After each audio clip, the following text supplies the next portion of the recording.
High, আজকে আমি আছি একটু অন্য জায়গায়।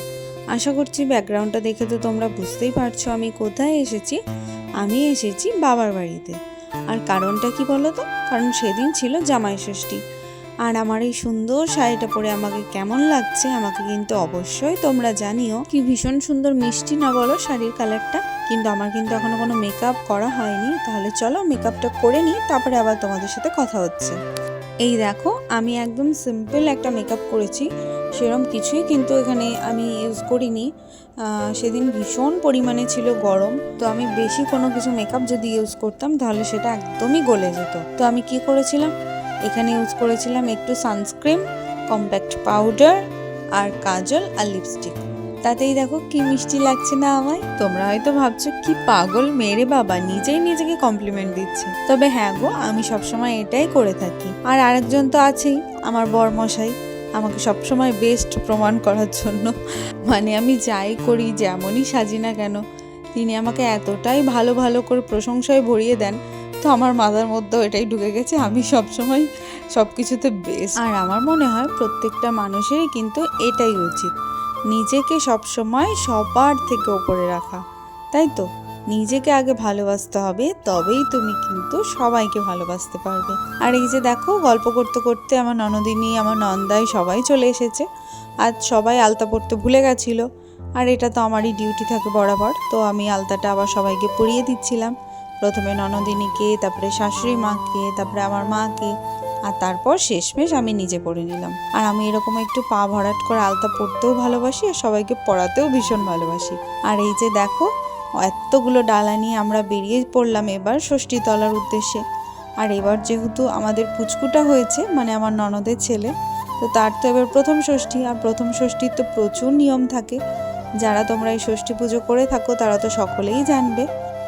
আমাদের দুজনের ছিল এটা দ্বিতীয় ষষ্ঠী, আর পুচকুর ছিল প্রথম ষষ্ঠীতে প্রচুর ডালা হয়েছিল। আর এই যে দেখো, ষষ্ঠীতলায় আসতে না আসতে কাদের সাথে দেখা হয়ে গেছে? হ্যাঁ, দিদিদের সাথে, মানে আমার পিসির মেয়েরা। আর ওই যে দূরে দাঁড়িয়ে আছে ওটা আমার পিসিমণি, তোমরা তো প্রায় সকলেই চেনো তাদেরকে। আর এই পুচকুটা, এটা হচ্ছে আমার দিদির মেয়ে মাহি, ওকেও আশা করছি তোমরা অনেকেই চেনো, আমার অনেক ভিডিওতে তোমরা দেখেছো। তো আমি ওদেরকে বলছিলাম, কিরে তোদের জোড়া কই? তোরা বললো আমাদের জোড়াগুলো সবাই এখন ব্যস্ত, তাই আমরাই তাড়াহুড়ো করে এসে পুজোটা করে যাচ্ছি, ওরা আবার পরে আসবে।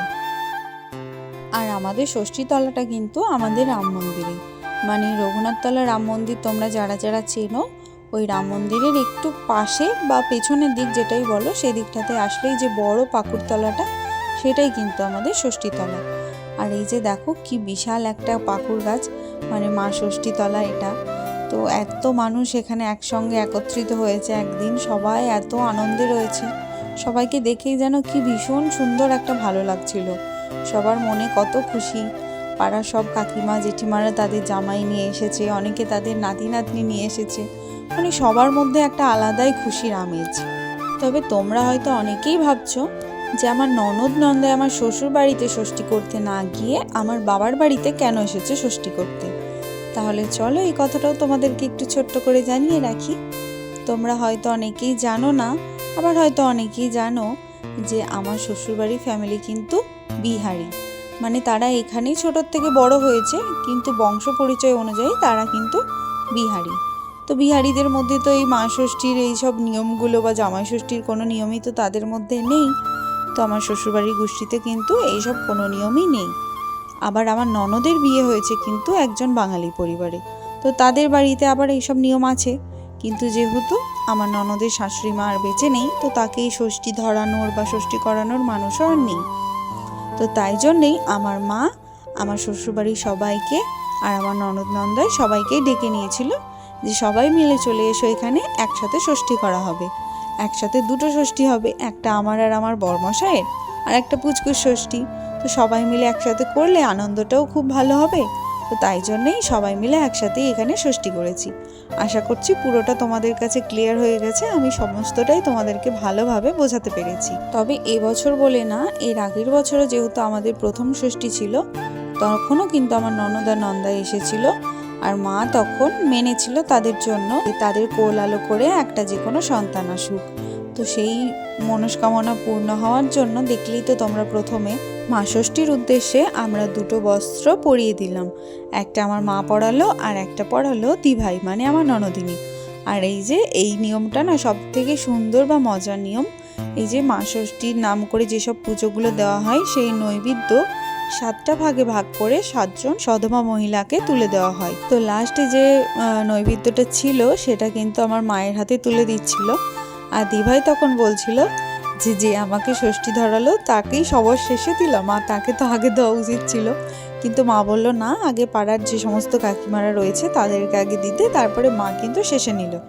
আর এই যে এগুলো হচ্ছে ষষ্ঠীতলার প্রসাদ, এটা এখন আমরা সবাইকে ভাগ করে দেব, কারণ ষষ্ঠীতলার প্রসাদ কিন্তু ষষ্ঠীতলাতেই সবার মধ্যে বিলিয়ে দিয়ে আসতে হয়, এটাই নিয়ম। আর এই যে এখন সবার শেষে চলছিল সিঁদুর খেলা, মানে ওই মা ষষ্ঠীর যে সিঁদুরটা সেটা সমস্ত এও স্ত্রী বা সধবা মহিলা যারা রয়েছে তাদেরকে পরিয়ে দেওয়ার একটা নিয়ম আছে। তো এই 2 বছর ধরে এই মজার একটা মুহূর্তে আমিও সামিল হতে পারছি। আর এই যে পাড়ার সমস্ত দিদিরা বা জেঠিমারা যারা বসেছিল তারা সকলে বলছিল যে তোর সব ভিডিওগুলো দেখি ভীষণ ভালো লাগে, আজকাল যেখানেই যাই সেখানেই কথাটা শুনি। তো সত্যি সবার কাছ থেকে এত ভালো ভালো কমেন্ট পেয়ে না আমারও ভীষণ মনটা ভালো হয়ে যায়। আর কয়েকদিন ধরে আমার একদমই হচ্ছিল না ভিডিও দেওয়া, আমি সত্যি ভীষণই ব্যস্ত ছিলাম বিভিন্ন রকমের কাজে। আস্তে আস্তে তোমরা সমস্তটাই দেখতে পাবে আমার ভিডিওতে। আর এই যে এটা হচ্ছে ছোটোবেলা একটা বান্ধবী পূজা, তো ওর সাথেও দেখা হলো, ওর সাথেও খানিকটা গল্প করে নিলাম, আর তারপরে চলে আসলাম বাড়িতে।